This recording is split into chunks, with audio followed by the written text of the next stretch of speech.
हाँ बोलिए, प्रश्न है तो बोलिए। चातुर्मास में ये जो अभी अधिक मास आया है, चातुर्मास में आया है ना, हाँ तो फिर अधिक मास से मिलने से 5 महीने जाएगा या फिर 5 ही जाएगा, 5 हो जाएगा।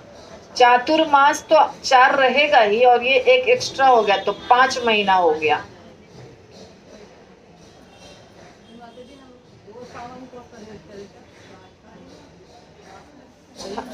साग का परहेज जो है ना, शास्त्र जो बताता है, एक्चुअली शास्त्र जो बता रहा है ना, शास्त्र के अनुसार पूरा का पूरा चातुर्मास ही परहेज करना चाहिए, साग से, दूध से, दही से, दालों से। लेकिन ठीक है, हमें 1 महीना बताया गया है शुरू में। शुरू के महीने में साग, दूसरे महीने में दही, तीसरे महीने में दूध, और चौथे महीने में उड़द का दाल। लेकिन शास्त्र बताता है ये सारा का सारा वर्जित ही कर दो। हाँ तो परहेज कर लीजिए ना, क्या दिक्कत है।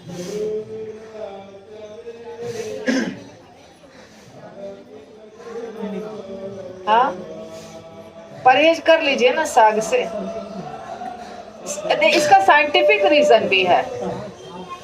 साग जो खाते हैं ना, साग, अभी साग में कीड़े वीड़े होते हैं ना, बारिश का समय है तो साग में कीड़े वगैरह भी होते हैं, इसीलिए भी साग वर्जित है।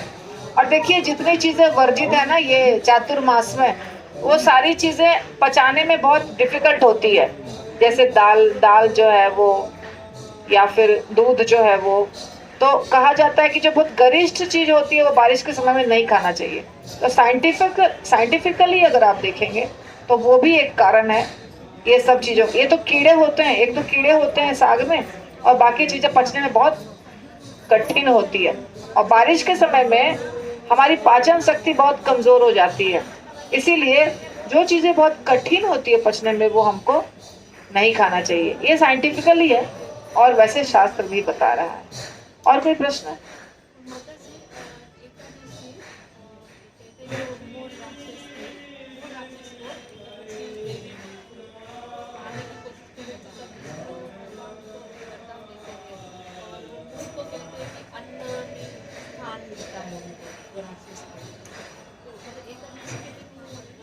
अनाज में रहता है पाप जो है ना, पाप एकादशी के दिन पाप व्यक्ति जो है, पाप भी एक व्यक्ति है, वो अनाज में रहता है, इसीलिए अनाज नहीं खाना चाहिए। बाकी के दिन वो नहीं रहता है अनाज में, सिर्फ एकादशी के दिन।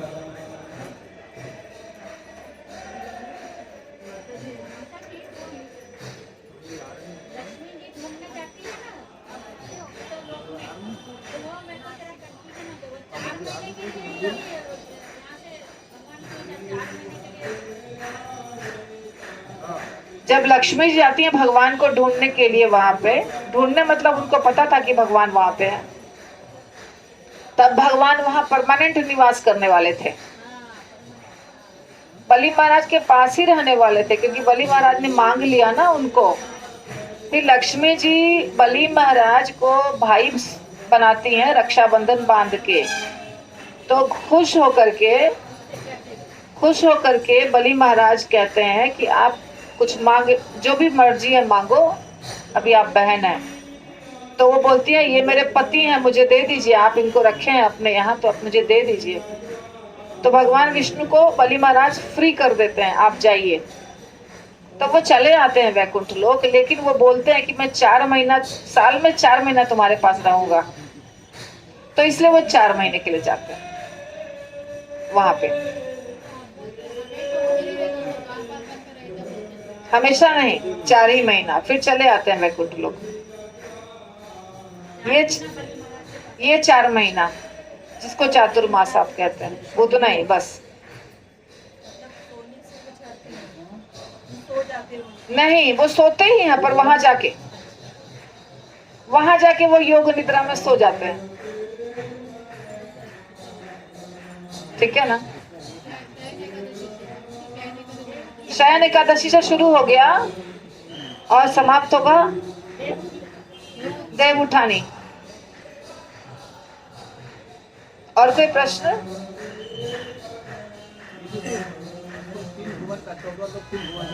हाँ हाँ, तो पूरे ब्रह्मांड के अंदर तो नहीं है ना, ब्रह्मांड तो हाँ, मगर बाहर जो है वहां पे कुछ नहीं है। ये जो 3 भुवन है ना, 14 भुवन या 3 लोक है, इसमें ही लोग रहते हैं। 14 भुवन के बाहर सिर्फ अंधेरा है। 14 भुवन जो है अंदर में, उसके बाहर का जो एरिया है वहां पे अंधेरा है, और कुछ चीजें हैं जो ऊपर की तरफ है। ऊपर की तरफ जब हम निकलते हैं ना, सत्यलोक से बाहर निकलते हैं, तो कुछ लोकालोक पर्वत है, कुछ है, ऐसा वर्णन है जो मैं बताऊंगी आपको। अभी आ चुकी हूँ पुणे ना, अब डायग्राम बताऊंगी बना बना के। फुर्सत ही नहीं मिल रही है ना, रोज प्रोग्राम। शांति से बैठूंगी तो सीक्वेंस में बनाना है ना डायग्राम।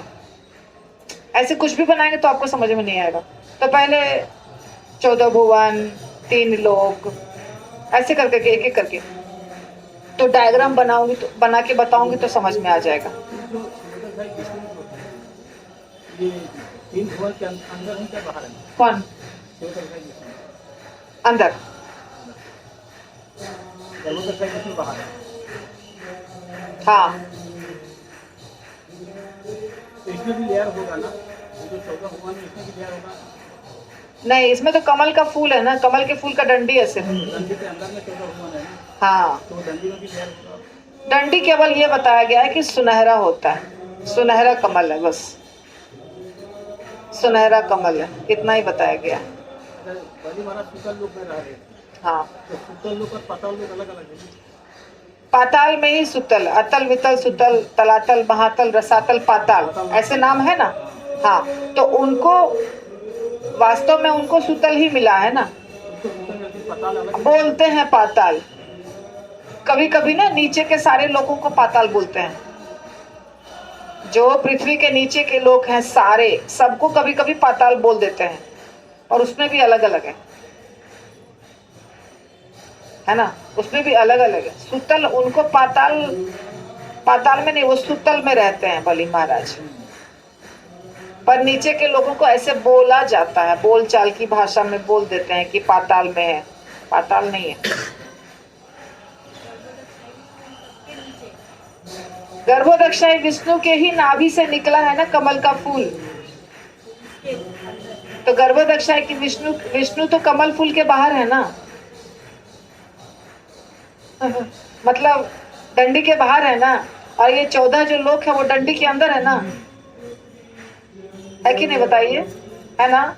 फिर तो भगवान यदि पावन से भगवान यदि अपना पर फैला रहे थे, तो ये 14 भुवन से पर बाहर निकल के ब्रह्मांड जाके, हाँ, वामन देव ने जब अपना अंगूठा बहुत जोर से ऊपर किया, ऊपर के लोगों को नापने के लिए, तो इतना जोर से उठाया, नहीं तो भगवान की लीला है, इतना जोर से लिफ्ट किया कि ये पूरा सत्यलोक जो ब्रह्मा जी का लोक है, कमल का फूल है जहाँ बैठते हैं वो, उनका जो धाम है, उसको भी छेद करके, और पूरे ब्रह्मांड में जो लेयर्स हैं, सारे लेयर्स जो हैं, उस सारे लेयर्स को भी छेद करके बाहर निकल गया और कारण सागर पे पहुंच गया। तो उसके बाहर कारण सागर है, तो वहां छेद होने के कारण, छेद जब हो गया तो वो तो ब्रह्मांड तो पानी में तैर रहा है कारण सागर में।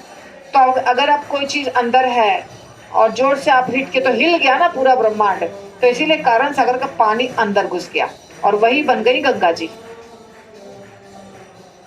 समझे क्या? इनके चरण कमल को धोते हुए, अंगूठे को धोते हुए गंगा माता अंदर घुस गई और गिर गई। तो पहले वो उतरी कहाँ? वो पहले ऊपर ही रही, बहुत दिनों के बाद वो नीचे आई है हमारे देश में। ऊपर ही थी बहुत दिनों तक, स्वर्ग लोक में, ब्रह्मा जी के लोक में, फिर स्वर्ग लोकों में, फिर ऐसे घूमते घूमते घूमते घूमते लास्ट में यहाँ पे आई। जो गंगा वहां से नीचे आती है पृथ्वी के ऊपर, यहाँ बोलते हैं 7 धारा में बढ़ जाती है, तो 7 धारा जो 7 नदियां बताई नहीं, गंगा माता यहाँ आके 7 धारा में नहीं बटती, पहले से ही बट के आती है।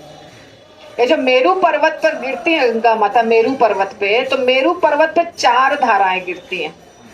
मेरू पर्वत जो है ना, ऐसे सुमेरु पर्वत के चारों दिशा में गंगा माता गिरती हैं, 4 धाराएं वही होती हैं, ठीक है ना। बाद में नीचे आती हैं, फिर जब नीचे आती हैं, मतलब हमारे जम्बू द्वीप में आती हैं, यहाँ पे आती हैं, तो उसके बाद फिर अलग अलग जहाँ जहाँ थोड़ा थोड़ा बटा है, पर मुख्य चार धारा वहाँ पे बटा है। मुख्य चार धारा मेरु सुमेरु पर्वत पे बटा है, मुख्य बड़ा बड़ा।